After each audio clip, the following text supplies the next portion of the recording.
In the early 2010s, you had a really solid team with an incredible lineup, the Carolina Panthers. Carolina Panthers had, any Panthers fans in the back? Okay, put your hands together like you're a fan, girl. Come on now. The Carolina Panthers had an incredible team. They had Cam Newton. They had D'Angelo Williams and Jonathan Stewart. Now, all of them were Pro Bowl players. They were considered to be the most dangerous offensive backfield in the NFL. Now, here's the thing. I didn't understand. This is what I had to call my football translator to tell me. But like when you have a killer team like this, as a quarterback, you can find success by throwing the ball to your running back. Hey, CJ, can you hop up here real quick? So when you have this team, you've got these running backs, and when you throw the ball to them, that takes the defense. The defense stops looking at the quarterback and they start looking where the ball goes, and so they start going for the run backs. But if I have more of them, I could spread the ball out and I could throw it to this guy this time, I could throw it to that guy the next time, and it keeps the defense on their toes because they don't know where the ball's gonna go to any one of my teammates. What's up, buddy? He's creeping up on me now. He really wants that ball. He's like, I'm trying to get some yards today. I'm on a fantasy football league. But what happened with Cam Newton is that Cam Newton was such an incredible athlete, and he was wicked fast. Where are you going? Stay up here. I need my team up here for the illustration. You abandoning me. But Cam Newton was such a fantastic athlete, and he could run so fast that instead of passing it to his teammates, he would just run the ball instead of passing. And it freaked the defense out because they weren't used to a quarterback moving the way that Cam Newton could move. They weren't used to somebody being able to run so fast. They weren't used to somebody being able to run the ball as quickly as him. And it freaked them out. And for a while, this strategy worked beautifully. In 2015, Cam Newton won NFL MVP, and he took his team to the Super Bowl. And he did it not by leaning on his teammates, but by leaning on his own ability. And that worked for a while. However, over time, his physical playing style took a toll on his body, and injuries started piling up. Because guess what? If I'm not throwing the ball to you, if I'm not passing it around, instead of them taking a hit and the other guy taking a hit and us spreading the hits around, I'm running the ball too much, so all of the hits are happening to me. And I could do that for a short period of time, but I can't do it for a long time. And rather than relying on my incredible teammates, I relied on myself. And eventually his play declined, and he struggled to find a permanent starting job on the league. And this not only led to his body being broken down, but it also led to diminishing numbers for Jonathan Stewart and for D'Angelo Williams. And eventually, both of them got traded to other teams.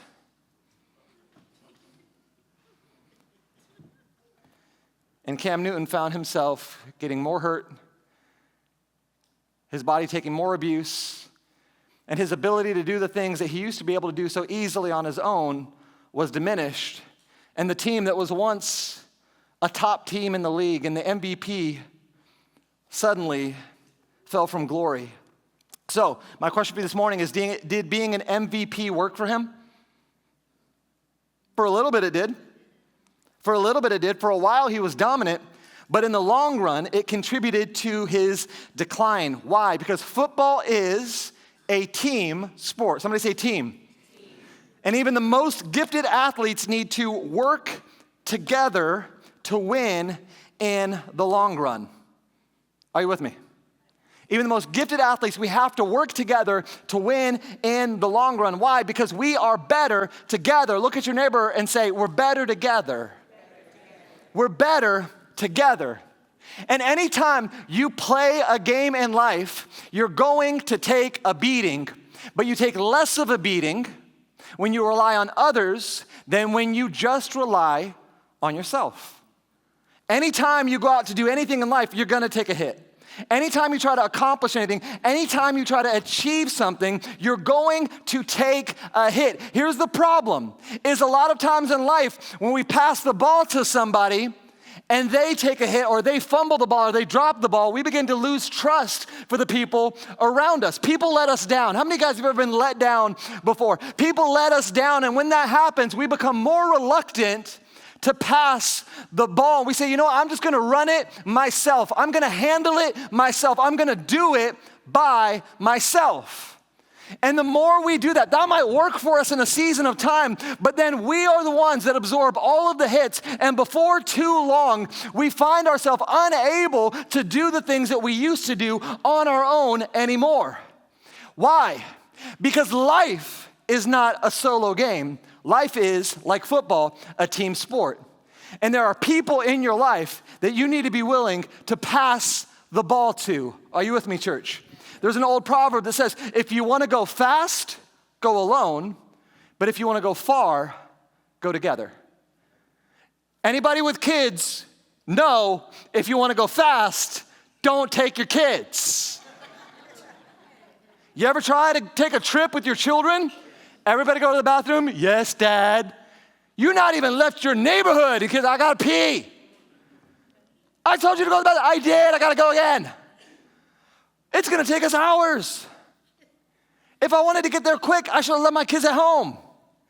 If I wanna go fast, I go alone. But listen, I'm not trying to just get there quickly. I'm trying to get there with the people that matter to me. I'm trying to get to a place where I can make some memories. I'm trying to get to a place that's more meaningful than a place I could go by myself. I want to go and share an experience with somebody outside of me. So if I want to go fast, I may leave everybody behind me. If I want to be a Cam Newton and run the ball and get ahead for this season, that might be the play to make. But if I want to have a long career, if I want to achieve something, if I want to elevate other people, if I want to be a part of a winning team beyond just today, I need to not go alone. I need to go together. Turn to your neighbor this morning and say, we're better together.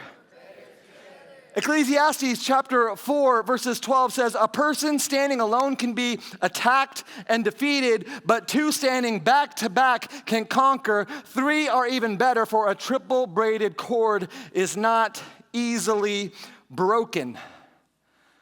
What the Bible is telling us today is that you will be able to accomplish more with other people in your life than you would if you tried to do it on your own. Say, we're better together. So the title of my message today is Get Your Relationship Together. Get your relationship together. Don't sail in solitude. Don't sail in solitude. We're all given a boat in life. And here's the thing, when we get in the boat, we like to be in the boat by ourselves. Because when I'm in the boat by myself, I'm in control of where we're going. I don't need your opinions. I don't need your contribution. I don't need to hear what you think. I don't need to hear your advice. I don't need to hear your perspective. I'm in charge of where I'm going. And we like being the captain of our ship. We like being in charge of where we're going. We like not having anybody with us that can slow us down. And here's the thing, God created our boat, God created our life to be big enough to be able to make room for other people. Do you guys realize that this morning? I know some of you guys are getting awkward pictures of me and you're gonna post them online and I will knock you out. I don't care, I have no shame. Crisco getting in this jersey today. But here's the thing, God created our lives with enough room for other people. Caleb, can you hop up here real quick? Get in the boat, man. Caleb, God created some room in my boat for community. So I want you to hop in. Get on in here, buddy. We're going to go somewhere today. But here's the thing. Oh. I'm really glad I asked a boy to do this. I'm uncomfortable. Sometimes it's uncomfortable to get close to other people, isn't it? Sometimes it's uncomfortable. Sometimes people invade our comfort zone. Sometimes we're like, hey, I need you to give me a little bit more room. I need you to back up a little bit, okay?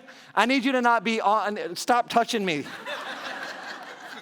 I need you to not be on me like a koala, you know, like, and we start to get uncomfortable. Why? I was more comfortable when I was by myself. But now I actually have to make room for other people and I have to accommodate their needs as well. I can't just go throwing my oars around the way that I did before I was in community. I gotta watch my habits. I gotta watch my attitude. I gotta be considerate of other people. I can't just throw my weight around. I have to share my rations. I have to make space for others. And then here's the thing, like I'm actually supposed to do life with people, which means at some point, if I'm in community, I have to relinquish some control and give somebody else the ability to paddle with me. All right, Caleb, I guess this is discipleship. Just paddle, bro, like paddle. Why are you paddling on the same side as me? That's gonna make us go in circles. Paddle on the other side. Good grief. I'm doing everything myself. Paddle. You're paddling way slower than me, and now we're drifting to the right. Can you keep up, okay? Paddle the same. Good grief, Caleb. Good grief. You know, just be the rudder. Just stick it out the back and just direct us, and I'll paddle. Why are we going this way? I don't want to go that way. Yeah, you sure are sorry. God. And here's the thing. We get so frustrated with our experience doing life with other people that before it's long, we're like, give me that. Go back and sit over there with your family. Just go over there. Get out of here. God. I hate this church. See, I thought when I came to this church, I was gonna meet some people that knew how to paddle this boat with me, that knew what I needed, that knew what I wanted, that were going to be able to give me exactly what I was looking for. But you know what? I came into this church and people aren't what I need all the time. In fact, I missed a couple weeks ago and nobody called me and asked where I was. They all just assumed that I was busy or out of town. But I was really testing them to see if they would even notice. And they failed the test that I didn't tell them they were taking. And so we kick everybody out of our boat and we do things on our own. Why? Because we live in an MVP culture. We live in a culture that tells us that we can just do everything on our own. We want to play the game on our own. We feel like we don't need anybody in our corner. I don't need you. I don't need you helping me. I don't need you helping me steer. I don't need you participating. Or even better, we don't need anybody taking credit for our success. I don't want you to know I did this. I'm a self-made man. I did this by myself. I don't need nobody else. Or maybe it's because we don't want to have to risk being vulnerable with somebody. When I'm in proximity with somebody, when I'm in community with somebody, when I'm close to somebody, they can see me at my weak moments. They can see me when I'm struggling. They can see me when I'm frustrated. And maybe that's scary for some of you. You don't want people around you to know your weaknesses. You don't want people to get close enough to you to hold you accountable. So we run the ball instead of passing to the team that God has surrounded us with. We set sail solo and we end up alone. And it's having a dramatic effect on us as a society. You guys know that marriage rates are declining in the United States. This is the lowest rate of marriage that we've seen in our nation's history. Do you guys know that 50% of Americans say that dating is harder now than it's ever been before? Anybody on the dating scene today would attest to that. Like, it is hard to find somebody. I have all the apps. I am a Hinge bumbler. I have a little subcategory on my phone with 17 dating apps, and I'm just trying to find the match, and nothing works out, and everybody's weird. And I got catfished 7 times. I got scammed. I got taken advantage of. It's hard to meet somebody now. It's hard to date. It's hard to find somebody to marry. They did a study and they found that the average American reports only having one close friendship. And a huge chunk of those surveyed said that they don't even have a single close friend in their life. How many of you guys would find yourself in that category? At best, you've got one good friendship. And a lot of you don't have any. You don't have one person you could call when stuff hits the fan. You don't have one person that's there for you in your corner when you feel like your world is on fire. They also reported that even amongst the close friendships that they have, they tend to rely on those friendships less and less with every year that goes by. How many of you guys, you can remember an age when you had close friends that you could lean on? And it feels like as you've gotten older, those relationships are harder to come by. You can remember, man, when I was in college, I had so many people that had my back. When I was in high school, I had so many people in my corner. But now as I'm getting older, now as I've gotten married, now that I've had children, now that I've become a grandparent, now that I've started my own business, now that I've moved into a different state, I feel like there's nobody in my life that I can be myself with. There's nobody in my life that's there for me when I need them. And studies show that less social interactions produce less happiness. The less social interactions you have in your life, it is scientifically proven, the less happiness you will experience. Some of you guys are like, Pastor Daniel, that's not true because I am an introvert.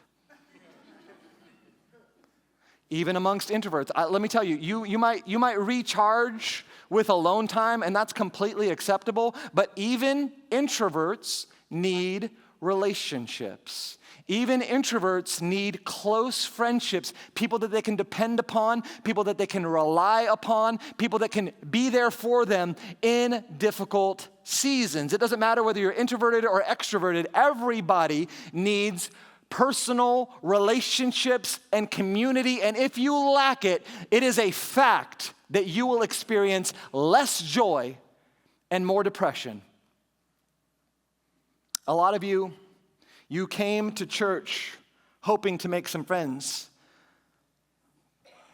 but it hasn't worked out for you. You know what's funny? I read a study one time, and they said that the second most anxiety-inducing place to visit for the first time is a house of worship, right after a medical office. So that means Jesus, root canal. Are you guys with me? Momentum Church, open heart surgery. Like these are the top two things that produce anxiety in people. And I can't tell you how many times people have told me at church, Pastor, it was so hard for me to come to church for the first time. I've talked to people that said, I sat out in the parking lot in my car for 30 minutes trying to work up the courage to come into church. Why? Because there's people there. I had one person say, Pastor, I had to wait until all the greeters left the front door and went inside because I didn't want to walk up and have somebody say, hi, nice to see you. Like some of us, we experience anxiety going to church. Some of you guys have been coming to church for a year and you still haven't made any friendships here because it's so difficult for you to stay long enough afterwards or to go up to somebody you don't know and put your hand out to them and say, hey, I'd like to meet you. I'd like to get to know you. Can we go get a cup of coffee sometimes? We both go to church. I've seen you here every single week, but I've never gotten a chance to know you. I've sat next to you 3 times in the past couple of months and I don't even know your name.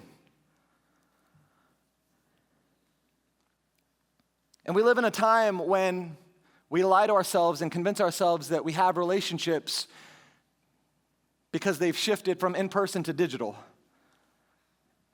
And the dominant form of social interactions in our society today is through a cell phone.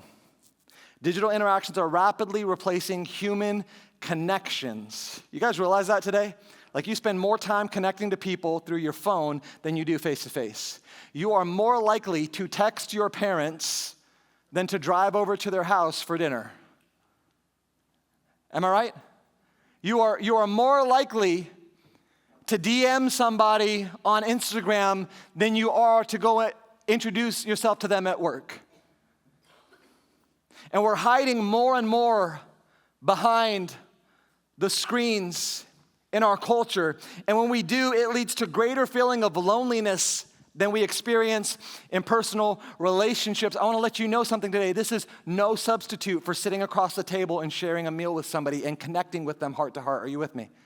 This is no substitute for having an actual relationship. And every generation that goes younger and younger and younger, they're becoming more and more dependent on technology to be able to facilitate human interactions. They're becoming more and more comfortable with devices. That's why everybody in here took 10 pictures and the Gen Z person took 29, because we are more comfortable with devices.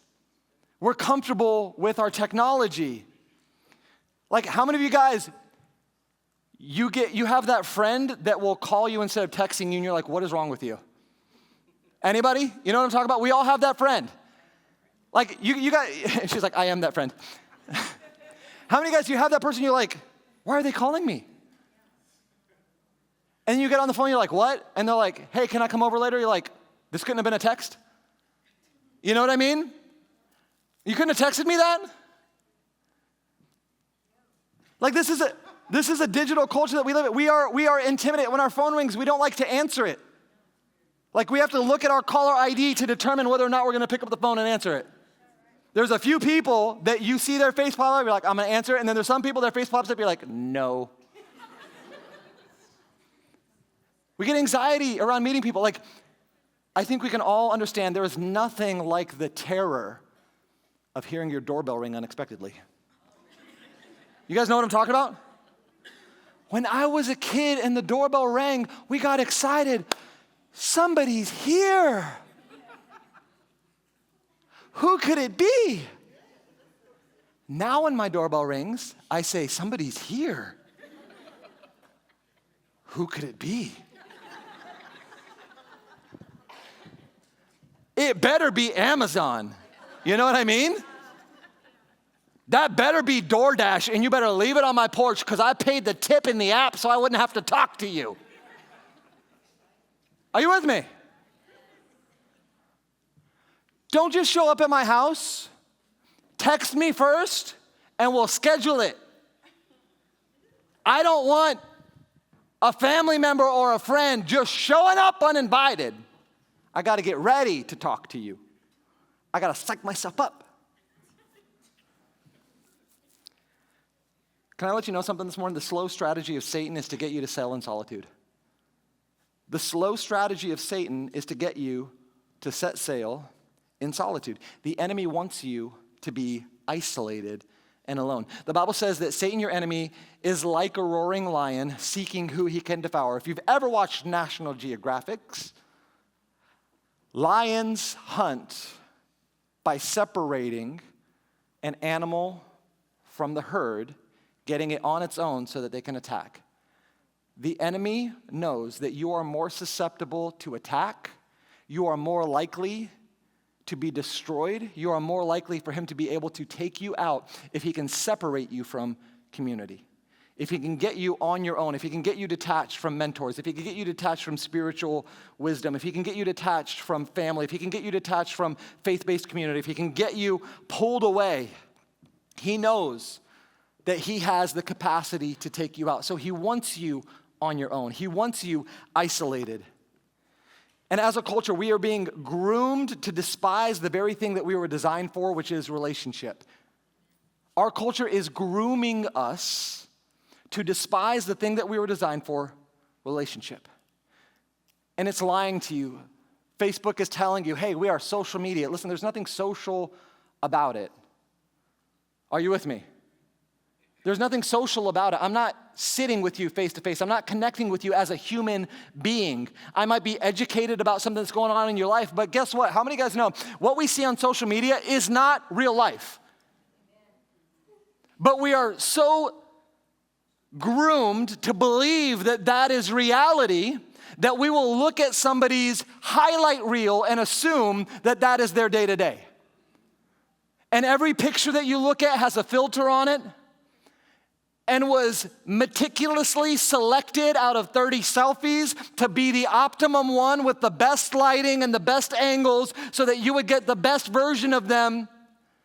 And the algorithm is programmed to show you information that you're more likely to respond to. And at the end of the day, we have no idea what somebody's life really looks like because we're looking at their Instagram reels instead of sitting down and being in community with them.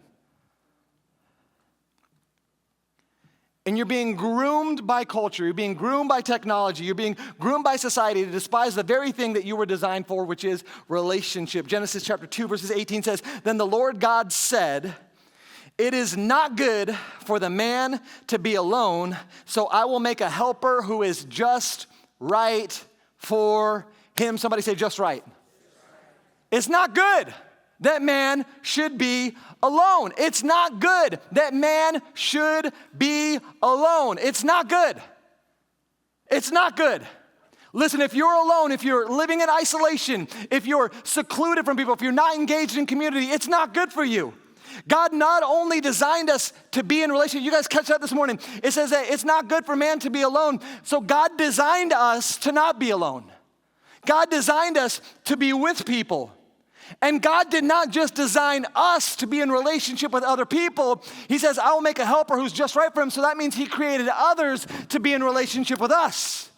So God created us to be for other people, and God created other people to be for us. And it's not good that we're alone, and it's not good that we don't allow the helper that God is placing in our life to be a support system for us. It's not good because I'm standing outside of my design and they're standing outside of their purpose.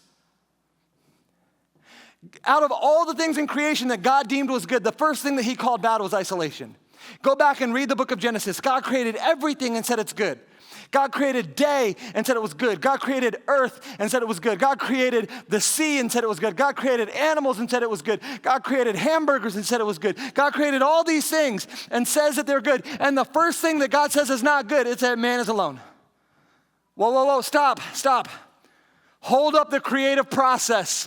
Everything up until this point has been good. The first thing that I am seeing is not good is that he is alone. That's not going to work. That's not the way that I intended it to be. So what I'm going to do is I'm actually going to design community for mankind. I'm going to design, and listen, he says he designed Adam and he said he created Eve as a helper. This is not just a picture of marriage. This is a picture of human relationship because people are not just tools for us to use. They're actually help for us. Are you with me? It is help. Being in community provides you with help. And a lot of you are struggling not because God doesn't care about you, but because the help that he sent you, you've rejected. Are you with me? A lot of you are struggling with anxiety and you're struggling with depression, and it's not because God doesn't care. It's because God has surrounded you with community and you retreat back into your own bubble and you keep everybody on the outside and you don't let anybody in, and you continue to struggle with the same problems that you've been struggling with for years. And it's not because God doesn't care, but God provided you help that you have not taken advantage of. Because we think that we don't need anyone or anything. We think that we can do it all on our own. So we bump up the Beyonce music that reminds us that I'm an independent woman. I don't need no man. Everything you need on a box to the left.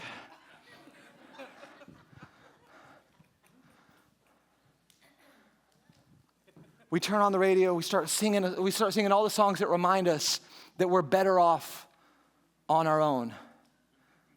I can buy myself flowers.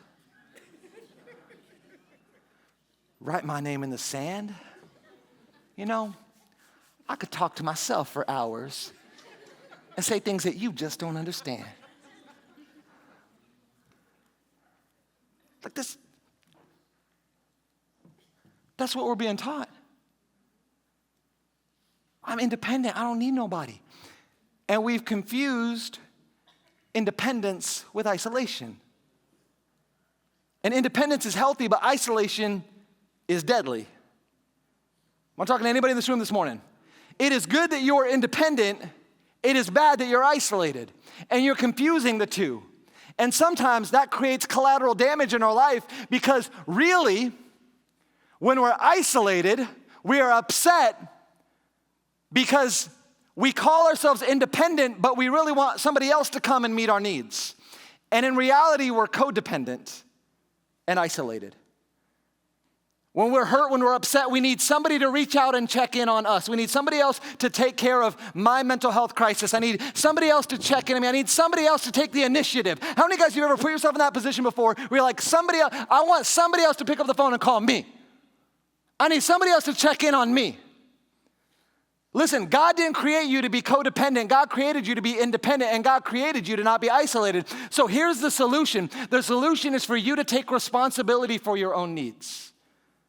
And if you're struggling with loneliness, the answer is not that the rest of the world becomes responsible for making sure that you are integrated into community. The answer is for you to take responsibility for yourself and integrate yourself into community. Am I talking to anybody in this room today? That is your job and your responsibility. Well, Pastor Daniel, that's not why I came to this church. I came to this church so that people would take care of me. Listen, we will do our best to walk alongside of you, but the Bible says to work out your own salvation with fear and trembling. Are you with me? And the Bible says that when you see somebody stumble and fall, you who are firm in the faith can gently and humbly lead them right back to the right path, but I can't see you stumble and fall if you're isolated.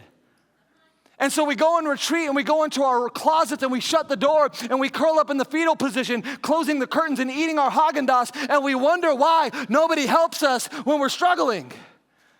They can't see you fall. We've got no idea. Well, they should know. How? I got my own stuff I'm dealing with. They got their own stuff they're dealing with. We all are alive. We all have our own problems. We all have our own struggles. We all have the stuff that we're trying to be responsible for. And I'll help you if you ask me. Is anybody in this room, you know what I'm talking about? Like, I'll help you if you ask me, but don't make me responsible for taking care of you when it's your responsibility to take care of you. Be independent. If you're struggling with your mental health, don't wait for somebody else to fix the problem for you. Go and get help. Go get counseling. Go ask for prayer. Go call up a brother or sister and be like, man, I'm struggling right now. Can you meet me up for a cup of coffee? I need to talk to somebody. I'm not doing good today. I need help. Take responsibility for yourself. But most importantly, don't live in isolation. Don't disconnect yourself from people. We need community in order to survive. Listen, as a pastor, I can always tell when somebody's about to bite the dust because they're going to start pushing people away. You can always tell in church when somebody's about to bite the dust. You got that one person that shows up at church every single week, giant smile on their face, high-fiving people when they come in. And then one Sunday they come to church and the smile's gone, there's no high fives. Okay, that's fine, we all have bad days. The next Sunday, they're not sitting with the people that they sit with every single week, they're sitting off by themselves, got their arms crossed. And they were there every single week, but now they're there every other week, and then it becomes every couple of weeks, and then it becomes once a month, and then before too long, you realize, like, I haven't seen him in a little while. It took me a couple weeks to realize, I don't know if I wasn't paying attention, I don't know if I just assumed that they were busy or traveling or something, but like, I haven't seen him in a couple weeks. Let me check in on him. You check in on him, you're like, hey, how you doing? Like, good. I'm fine. I'm fine. No, you don't look, I haven't seen you in a while. I'm good. Nothing's wrong, I'm good. You guys ever do that before? You're like, I'm good, but you're not good. In first service, there was one of the brothers in church was walking out, and I saw in his eyes that something was wrong. I said, man, are you okay? And his eyes welled up with tears. He said, I'm fine. I said, you're not fine. I see tears in your eyes. He's like, I'm okay. I'm okay. You're not okay. You're not okay. And it's okay that you're not okay. And God brought you here today because you weren't okay. God brought you here today because you needed community. So don't push away the helpers that God has placed in your life. But we have a whole list of reasons for why we isolate. A whole list of reasons for why it makes sense that we don't want people around us. One of those reasons might be insecurity. What if they don't like me? You guys ever feel that way? What if they don't like me? I don't know. I see those group of people talking, and I'm not going to go and try and get to know any of them, because what if they think I'm weird? What if they think I'm awkward? What if they don't like me? There's a little bit of a language barrier. English isn't my first language, so I'm going to feel awkward if I go up and try to talk to them and I say the wrong thing. They all know each other. What if they don't like me? So I'm just going to hang back a little bit. What if I don't have anything to offer? And our insecurity keeps us from being in community. Another one might be social anxiety. I don't do well around people. I don't do good around people. I feel anxious. I feel nervous. Can I be honest with you guys? Like, I struggle with these two things. And it's funny to me. I've thought about it a lot, because when I get into church, if you guys see me at church, I feel like I do pretty well. I feel like I could say hi to everybody and give everybody hugs, and we're having a great time. But the interesting thing for me is when I get around other pastors, I get in my own head. I get really insecure. I start thinking, I don't have anything to offer these guys. I was at a pastor's gathering last week, and And my wife was asking me how it went. I was like, I just stood in the corner the whole time. And she was like, why? I was like, because these guys are all brilliant, and I'm listening to them talk, and I'm like, I have nothing to contribute to this conversation. And if I say something, they're going to think I'm stupid. So I just stood in the corner. Anybody ever do something like this before? You just try and make yourself smaller. You just stand there and you watch everybody else connecting and everyone else having fun and everyone else getting to know each other, and you're just feeling more and more insecure. Another reason might be pride. I don't need anybody else. I don't need anybody else. I don't need you. I don't need you. I don't need you. I got it on my own. That's pride. It's not pride. I'm just confident. No, you're arrogant. You think that you can get through it. You're just like Cam Newton. I don't need my other teammates. I got this on my own. That can take you for a little while, but if you let enough time go, it's going to cripple you. Maybe you're introverted. I prefer to be alone. Hey, listen, that's great. My wife tends to be pretty introverted. It's okay to be introverted, but don't let that pull you out of community. Don't let that be an excuse or a crutch that stops you from having meaningful relationships in your life. Maybe you're afraid of being hurt. I've been let down before. Anybody ever been let down in a relationship before? That keeps you from stepping forward into new opportunities and new relationships. Because I know the last time I trusted somebody at church, they let me down. The last church I went to, they took advantage of me. They didn't care about me. Nobody noticed me. So I'm not going to trust again. Why? Because I've been hurt before and I don't want to be hurt again. And so we retreat into our shell. We put up our defenses. We put up our walls. Some of us, it's because of a fear of rejection. Nobody wants me around. This room would be better if I wasn't in it. These people would have a better time if I just didn't show up. And if I don't show up, nobody can reject me. If you've ever been rejected before in your life, that fear of rejection can stop you from ever experiencing acceptance. And so you isolate yourself and you come up with a list of reasons for why it's okay that you isolate yourself and don't have friends and aren't plugged into community. But Proverbs chapter 18 verses 1 has a very hard verse to swallow. Are you guys ready for this? It says, whoever isolates himself seeks his own desire, and he breaks out against all sound judgment. Whoever isolates himself seeks his own desire. If you're isolating yourself, you're only interested in what you want or think that you need, and you're turning off all sound judgment, you're turning off all reason, you're turning off all logic to justify your reason for isolation. Here's a hard truth. Can I share a hard truth with you guys that might be difficult to swallow? Since we were created for community, isolation is actually idolatry. We were created for community, and when we seclude ourselves, when we isolate, when we step outside of a relationship, we are actually worshiping a false god, which is our own isolation. It is idolatry to live in isolation. It is a selfish desire that springs from our sinful nature. When sin entered the world in the Garden of Eden, in the book of Genesis, the first thing that mankind did was pull back from their relationship with God and then create a line of separation in their relationship with each other. When God came and looked for Adam, after Adam sinned the first time, he said, Adam, where are you? What happened? And Adam said, it was the woman that you gave me. I didn't do anything wrong. It was her fault, and it's your fault for giving me her. You said you're going to give me a helper that's just right for me. You gave me a defective model. Take her back. He steps away from his wife, and he steps away from his faith. And he pulls back.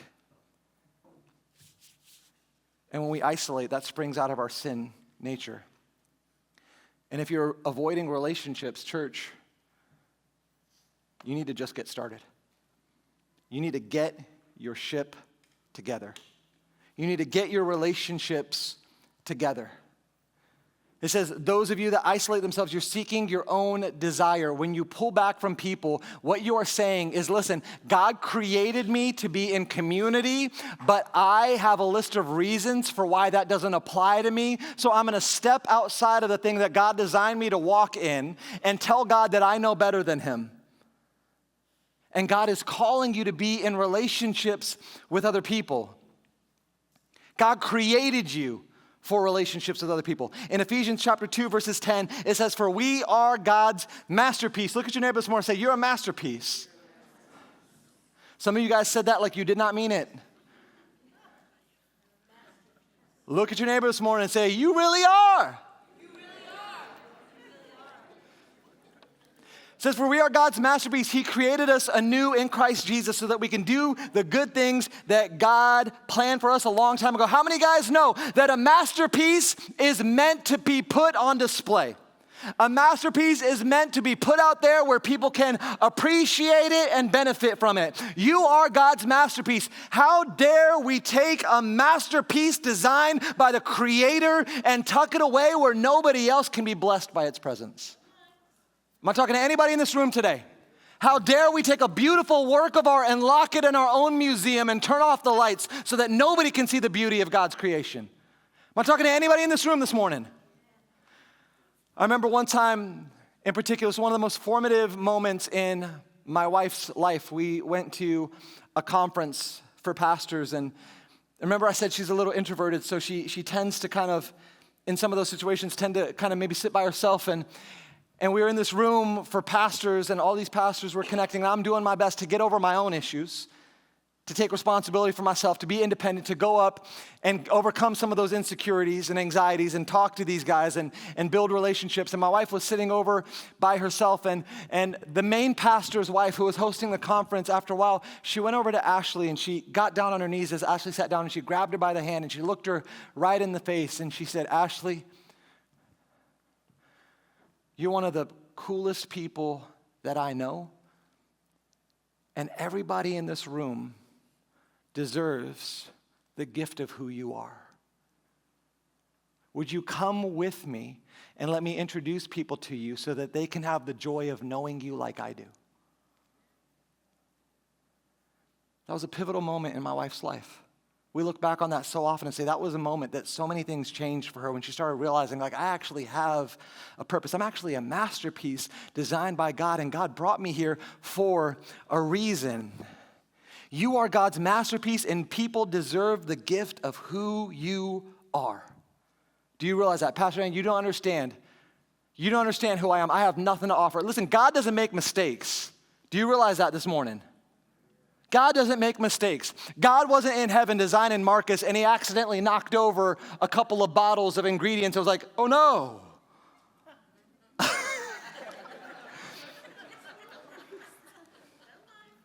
Like God's not like, oh, too late. Put him out to market, like God designed Marcus exactly the way that he wanted him to be, as a masterpiece, to be who God created him to be the help that God wanted him to be in the community that God planted him in, to be the blessing that he is. Are you with me this morning, church? The good things that God designed you to do long ago can only happen in the context of community. Listen, it says that you're God's masterpiece, and he put you here to do the good things that he determined for you to do a long time ago. How many of you guys know, if I have a gift that God designed me to have, I cannot use it in isolation. If God gave me the gift of encouragement and I have an encouraging word, I can't use it if I'm alone, if I'm not in community. Man, I want to tell somebody how good they are. I want to tell somebody how much God loves them. I want to tell somebody how much of a purpose they have. But who can I tell if I'm by myself, if I'm in isolation? I have to be in community. Caleb, get back up here. Come in my boat. Get on my back like the koala move. Let's do that again. Come on. Get cozy. Move a little faster, Caleb. Come on, we're waiting. But love you, buddy. But if God gave me the gift of encouragement, you're grabbing on my chest a little bit too. It's a little fresh. A little fresh. There we go, that's better. Backseat motorcycle move, I like that. But if God gave me the gift of encouragement, now that I'm in community, I can actually use it. You know what, Caleb? I was watching you play the drums earlier today, and I am blown away by how much musical ability God has given you. You are a worshiper, and God is using you at a young age. I have never known a 13-year-old that could cook the way that you cook behind those drums today. And I'm going to just tell you something, man. I'm so proud of you that when most kids are out there living in the world and not living for God, you're hidden here in the house of God. You come in here every single morning on a Sunday at 6 a.m. You help set up, come rain or shine. Can I just tell you today, today how exceptional you are? Can I tell you today how much God has his hand on your life? I have a gift of encouragement today, so I want to encourage this young man today. Maybe God gave me a gift of being able to pray for people so I could put my hands on him because he's here in the room with me. He's here in the boat with me. We're on the journey together. And I could say, Caleb, I'm just going to pray right now that God uses you in your school. God, that when Caleb walks into school, that he is a lighthouse in a dark place. That when other students see him and they're struggling with addiction, they're struggling with depression, they're struggling with anxiety, they see a young man that is filled with life and vitality and fire for the kingdom of God. That he is a changed life and a raging evangelist in his community. That God, you use him. God, you develop him. God, you prosper him. Now here's the other thing. If God's developed something in me, I can actually disciple somebody because they're with me. So instead of complaining that he doesn't know how to row the boat right, I give him an oar and say, Caleb, I'm going to teach you how to be a man of God. I'm going to teach you how to row. Put your paddle as I put mine in on this side, and let's row together. 1, 2, 3. 1, 2, 3. 1, 2, 3. Shift sides. 1, 2, 3. 1, 2, 3. This is how you pray. This is how you read your Bible. This is how you encourage people. This is how you prophesy for folks. This is how you worship. This is how you lift people up. This is how you make a difference. This is how you encourage. This is how you bless. This is how you pick people up. This is how we do as men of God. This is how we reject the attacks of the enemy. This is how we live for him. This is how we read our word. This is how we disciple other people. I can do it because there's somebody in the boat on the journey with me. And when he falls, I'm here to pick him back up. When he's struggling, I'm here to be a shield to him. We're able to do it together. Discipleship happens in the boat together. Encouragement happens in the boat together. Prayer happens in the boat together. Accountability happens in the boat together. Healing happens in the boat together. When he struggles, when he stumbles and falls, I can pick him back up. When he needs an encouraging word, I can put my hand around his shoulder. When I fall down, he's there to pick me back up. Why? Because a triple braided cord is not easily broken. Put your hands together this morning. Acts chapter 2, verses 44 through 46. It says, all the believers met together. Somebody say together. In one place, and they shared everything they had, and they worshiped together. Somebody say together.